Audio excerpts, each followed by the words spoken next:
As I stand in front of you today, I have two conflicting forces fighting inside me. A part of me wants to scream, "Hello, my name is Vatsala, pleasure to meet you," while the other part wants to stand in that corner and just read my book. I brought one just in case I have a change of heart. So, for the longest of time in my life, I had been extremely confused about who I was as a person, what made me different, and what was that one constant characteristic that defined me. I still haven't gotten an answer for that, but what has remained constant is my need to study psychology. Ever since I was a little girl, to help me help others and possibly find myself in the process. What I realize now is that my basic foundation about what personality was in shackles. I never really understood that my personality is the way I respond and react to different situations rather than it being relatively enduring characteristics.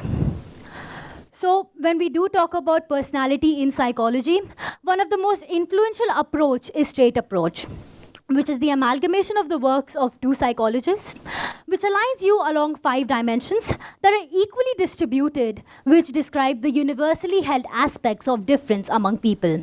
They spell out the acronym OCEAN. O as in openness to experience versus those who are more closed off. C as in conscientiousness versus those who have more of a lackadaisical approach to life. E as in extraversion versus introversion. A as in agreeable individuals versus those who are less agreeable, and N, which is neuroticism versus more stable individuals. Now, we have all heard the terms extroverts and introverts, am I right? In a nutshell, extroverts are those who are more outgoing, while introverts are more closed off.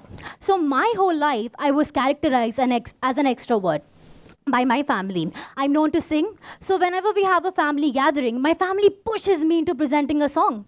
But sometimes I don't feel like presenting a song. Sometimes I want a piece of cake in my hand and just observe others. Now, I'm not talking about stalking. I promise you I do not stalk. But yeah, that did put me in some extremely uncomfortable situations. The Gen Z has come up with an interesting term to describe people in the between of the E component, which is known as an ambivert. Now, might not be a psychologically identified word, but I relate to it and I've made my peace with it. The information I'm going to tell you in the next 10 seconds is going to blow your mind.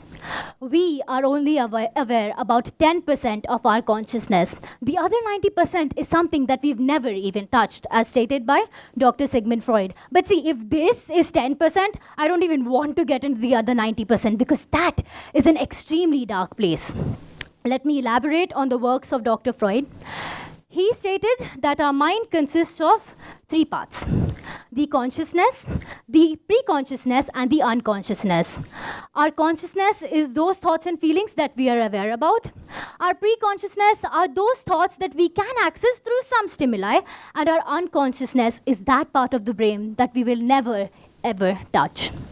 He stated that in our unconsciousness, there are 3 forces that reside in it: id, ego, and superego. Id being our instinctual energy, ego being our reality plane, and superego being our moral values. Now, I correlate them with it being a childlike energy, ego being a teenager, and superego being a parental authority. I find myself in a constant fight between my id and ego when it comes to ice cream. Like, I know I should not have a lot of it, but my id wants me to have all of it, and how is that my fault? It's in my unconscious, am I right? Moving on, I would like to talk about Carl Jung's theory of archetypes. Archetypes are universal inborn human tendencies that we acquire from our ancestors. There are 12 broad types of archetypes, namely innocent, orphan, hero, caregiver, explorer, the lover, among the lot.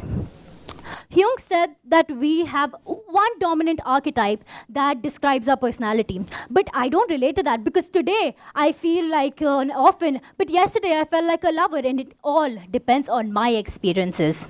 A few years ago, a few of my peers had called me fake and duplicitous, and during that time, it shattered me. But today, as I stand here, I realize that we are human beings and we will react to different humans and situations in different ways, and that is okay. What I have realized is that these theories put us in boxes. or put us in the extremes. But I don't feel like I belong in a box. Neither do I feel like I'm on the extremes.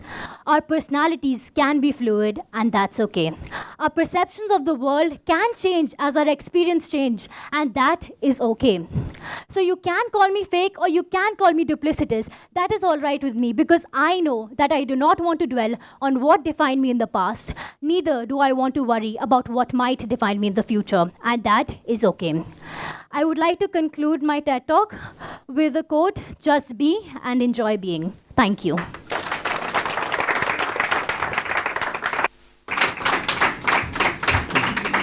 Thank you, Vatsala.